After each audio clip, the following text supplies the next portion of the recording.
பரலோகத்திலிருந்து கர்த்தருடைய தூதனின் 7ஆம் எக்கால சத்தம்.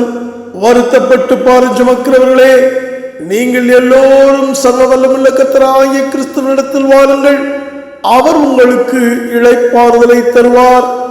ஆம், சாந்தமும் மனத்தாழ்மையுமாய் கிருபையின் ரூபத்தில் இறங்கி வந்த மகிமையின் பிதாவின் நுகத்தை நீங்கள் சுமந்து கொண்டு பின்பு பிதாவின் காணக்கூடிய ரூபமாகிய மகிமையின் கர்த்தராகிய கிறிஸ்துவனிடத்தில் மகிமையின் பிதாவாகிய அவருடைய இரத்தத்தினால் உண்டான புதிய உடன்படிக்கையை கற்றுக்கொள்ளுங்கள். அப்பொழுது உங்கள் ஆத்துமாக்களுக்கு இப்பொழுதே இளைப்பாறுதல் கிடைக்கும். ஆம், கர்த்தருடைய சித்தத்தின்படி விசுவாசத்தின் பரிபூரணத்தினால் நீங்களும் கர்த்தருடைய சித்தத்தை கேட்கும் திராணியுடையவர்களாக சர்வ வல்லவரால் மறுரூபமாக்கப்படும் வரை மகிமையின் கர்த்தரிடத்தில் கற்ற அப்போஸ்தலர்களாகிய எங்களால் உங்களுக்கு அறிவிக்கப்படும் அப்போஸ்தல நித்திய சுவிசேஷத்தை விட்டு விலகாதபடிக்கு அவைகளை மிகுந்த ஜாக்கிரதையாய் கவனிக்க வேண்டும். ஏனெனில் மகிமையின் கிறிஸ்துவனுடைய விசுவாசிகளுடைய பார்வையில் அப்போஸ்தலர்களும் கர்த்தருடைய பார்வையில் தேவதூதர்களுமான எங்கள் மூலமாய் உங்களுக்கு சொல்லப்பட்ட வசனத்துக்கு விரோதமான எந்த செய்கைக்கும் கீழ்ப்படியாமைக்கும் நீதியான தண்டனை வரத்தக்கதாக அப்போஸ்தல நித்திய சுவிசேஷ வசனம் உறுதிப்படுத்தப்பட்டிருக்கின்றது என்று கர்த்தராகிய பரிசுத்த ஆவியானவர் எபிரேயர் 2ஆம் அதிகாரம் 1 முதல் 3 வசனங்களில் முன்னறிவித்து உங்களை எச்சரித்திருக்கின்றார். உணர்ந்து கொள்ளுங்கள். ஆண்டவரும் சர்வவல்லமுள்ள நம்முடைய பிதாவுமாகிய கிறிஸ்து இயேசுவினால் பரிசுத்தவான்களாகும்படி அழைக்கப்பட்டவர்கள் மகிமையின் கிறிஸ்துவுக்குள் பரிபூரணத்தை அடையும்படி கர்த்தராகிய கிறிஸ்துவினால் பரிசுத்தவான்களாகும்படி அழைக்கப்பட்ட உங்களை கிறிஸ்துவுக்குள் விசுவாசத்திற்கு கீழ்ப்படிய பண்ணும்படியாக சர்வ வல்லமுள்ள கர்த்தராகிய கிறிஸ்து இயேசுவின் நாமத்தினாலே நீங்கள் ஆதி அப்போஸ்தல உபதேசமாகிய மகிமையின் கிறிஸ்துவின் சித்தத்தை கேட்கும்படியாக உன்னதத்திலிருந்து அனுப்பப்பட்டு கர்த்தராகிய கிறிஸ்துவனிடத்தில் கிருபையையும் அப்போஸ்தல ஊழியத்தையும் பெற்றுக்கொண்டு அப்போஸ்தலனாகிய பவுல் சர்வ வல்லமுள்ள கர்த்தராகிய கிறிஸ்துவோடு கூட ஒப்புரவாகும்படி உங்களை அழைக்கின்றேன். நான் கர்த்தராகிய கிறிஸ்துவை பின்பற்றுகிறது போல நீங்கள் என்னை பின்பற்றுகிறவர்களாயிருங்கள். ஆமென். நீங்களும் என்னை போல வார்த்தையும் சர்வ வல்லமையும் உள்ள மகிமையின் கர்த்தருமாகிய கிறிஸ்துவுக்கு செவி கொடுத்து விசுவாசத்தால் அவருக்கு கீழ்ப்படியுங்கள். கர்த்தராகிய கிறிஸ்து இயேசு நித்திய நித்தியமாக வார்த்தையாயிருக்கின்றார். இன்றும் நாங்கள் கர்த்தராகிய வார்த்தையின் சித்தத்திற்கு சத்தமாயிருக்கின்றோம். விசுவாசத்தால் நீங்கள் கர்த்தருக்கு பிறந்திருந்தால் கர்த்தருடைய சித்தத்திற்கு செவி கொடுப்பீர்கள் என்று 1 யோவான் 4:6 சர்வ வல்லவர் வெளிப்படுத்தினபடியால் வார்த்தையாகிய மகிமையின் கர்த்தருடைய சித்தத்தை செய்தியாக உங்களிடத்திற்கு கொண்டு வருகின்றேன். வேத வார்த்தையை சாட்சியாக கொண்டு இப்பொழுதும் மகிமையின் கர்த்தரின் இரத்தத்தினால் உண்டான புதிய உடன்படிக்கையாகிய விசுவாச பிரமாணமும் சுயாதீன பிரமாணமும் நித்திய பிரமாணமும் நித்திய ஜீவ பிரமாணமுமான பரிபூரண பிரமாணத்தில் மகிமையின் பிதாவை தேடி விசாரிக்கின்றவர்களுக்கு என்றென்றைக்கும் ஸ்தோத்தரிக்கப்பட்ட சர்வத்துக்கு மேலான நாமத்தையுடைய கர்த்தராகிய கிறிஸ்துவின் மகிமையை வெளிப்படுத்தி காண்பித்து கிறிஸ்துவுக்குள் ஒருவனாலும் மூட முடியாத திறந்த வாசலை நோக்கி மீண்டும் உங்களை அழைக்கின்றோம். கேட்கிறதற்கு காதுள்ளவன் கேட்க கடவன். பரலோகம் பகுதி 1 என்ற தலைப்பிலே இன்றைய செய்தியை வார்த்தையாகிய கிறிஸ்துவினிடத்தில் கற்றுத் தேர்வோம். அனுப்பப்பட்டவனாகிய எலியா யோவான் ஸ்நானகனாக பூமிக்கு வந்து மனம் திரும்புங்கள், பரலோக ராஜ்யம் சமீபித்திருக்கிறது என்று பிரசங்கம் பண்ணினான். அறிவிக்கப்பட்டபடி சர்வ வல்லமுள்ள கர்த்தராகிய கிறிஸ்து மனுஷனுக்கு சமீபமாக இறங்கி வந்தார்.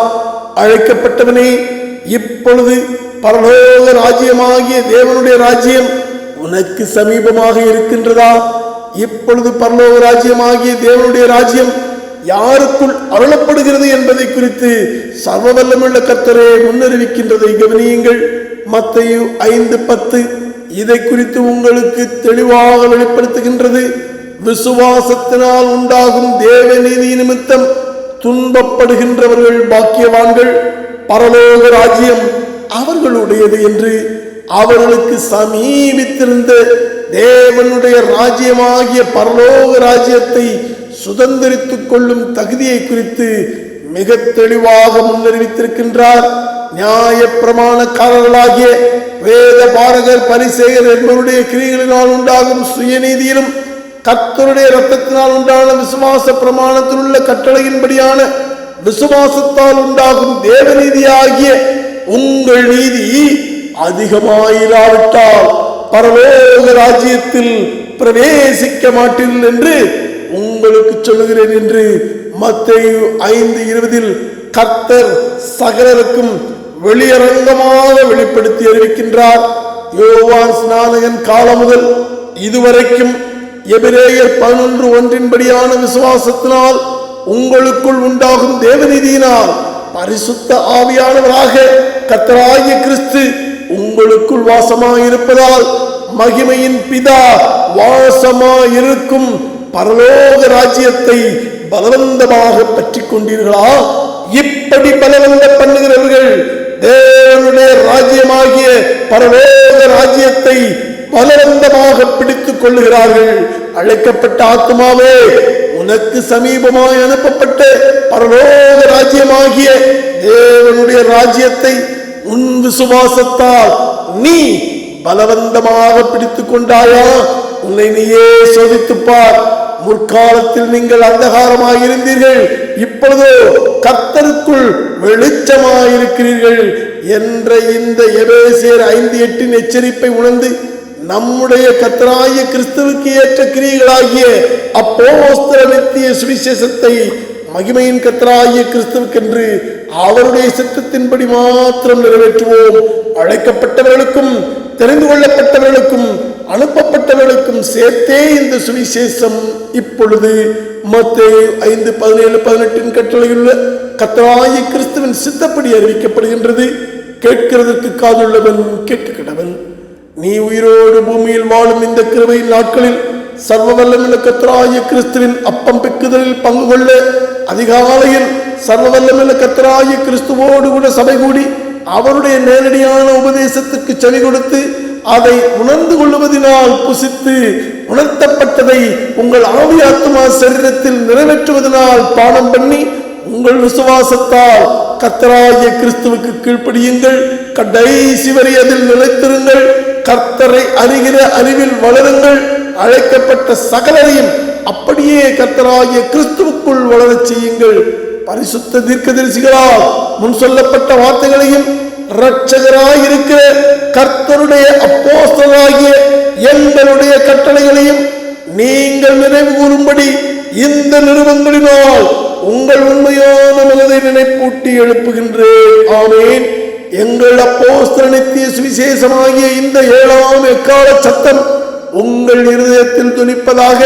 அழைக்கப்பட்டவர்களே, கர்த்தராகிய கிறிஸ்து இயேசுவுக்குள் அப்போஸ்தல நித்திய சுவிசேஷத்தின்படி யோவான் 7:38 வழிநடத்துதலினால் எபிரேயர் 11:1 கட்டளையில் வெளிப்படுத்தினபடி யோவான் 14:7-11 கர்த்தராகிய கிறிஸ்து தன்னையே மகிமையின் பிதாவென்று உங்களை நம்பச் சொன்னவைகளில் நீங்கள் உறுதியாயிருந்து ரோமர் 1:20 உங்கள் மாம்சத்தின் கண்களில் மகிமையின் கிறிஸ்துவனிடத்தில் காணாததும் காணக்கூடாததுமாகிய நித்திய வல்லமையும் மகிமையையும் கர்த்தராகிய கிறிஸ்துவனிடத்தில் மாத்திரம் உள்ளது என்பதில் ஏசாயா 45:24 பரிசுத்த ஆவியானவர் முன்னறிவித்து வெளிப்படுத்தினபடி உங்கள் முழு இருதயத்திலும் நிச்சயம் உள்ளவர்களாகி இப்படி வேத வாக்கியங்களின்படி மகிமையின் கிறிஸ்துவின் மேல் வைக்கும் விசுவாசத்தில் மகிமையில் உள்ள தூதர்களும் ஆதி அப்போஸ்தலர்களும் இப்பொழுது நாங்களும் எங்கள் வீட்டாரும் நிலைத்திருப்பதைப் போல நீங்களும் உங்கள் வீட்டாரும்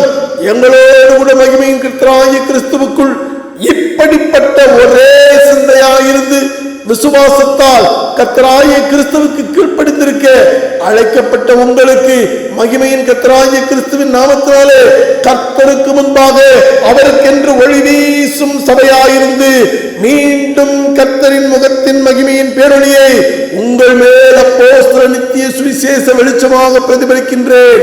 எல்லா நாமத்திற்கு மேலான நாமத்தை உடைய சர்வ வல்லமையுள்ள மகிமையின் பிதாவாகிய தேவனும் இரட்சகரும் என்றென்றைக்கும் ஸ்தோத்தரிக்கப்பட்ட மகிமையின் கர்த்தருமாகிய கிறிஸ்து இயேசுவினுடைய கிருபையும் அவருடைய மனதுருக்கமும் அவருடைய தயவும் அவருடைய அன்பும் அவருடைய பரிசுத்த ஆவியின் ஐக்கியமும் சர்வ வல்லமுள்ள கர்த்தராகிய இயேசுவை சர்வ வல்லமுள்ள கர்த்தராகிய கிறிஸ்து என்று விசுவாசிப்பதனால் கீழ்ப்படிந்து அதை அறிக்கையிடுவதால் ரட்சிப்படைகின்ற உங்களுடன் கூட இம்மையிலும் காலத்தை தாண்டி மகிமையிலும் நித்தியமாக நிலைத்திருப்பதாக. நீங்கள் கேட்ட இந்த செய்தியை மகிமையின் கிறிஸ்துவுக்குள் பரிசுத்தவான்களாகும்படி அழைக்கப்பட்ட தேவனுடைய சபையான சகோதர சகோதரிகள் யாவரும் கேட்க செய்ய வேண்டும் என்று கர்த்தரின் பேரில் ஆணையிட்டு உங்களுக்கு சொல்லுகின்றேன். ஆமென்.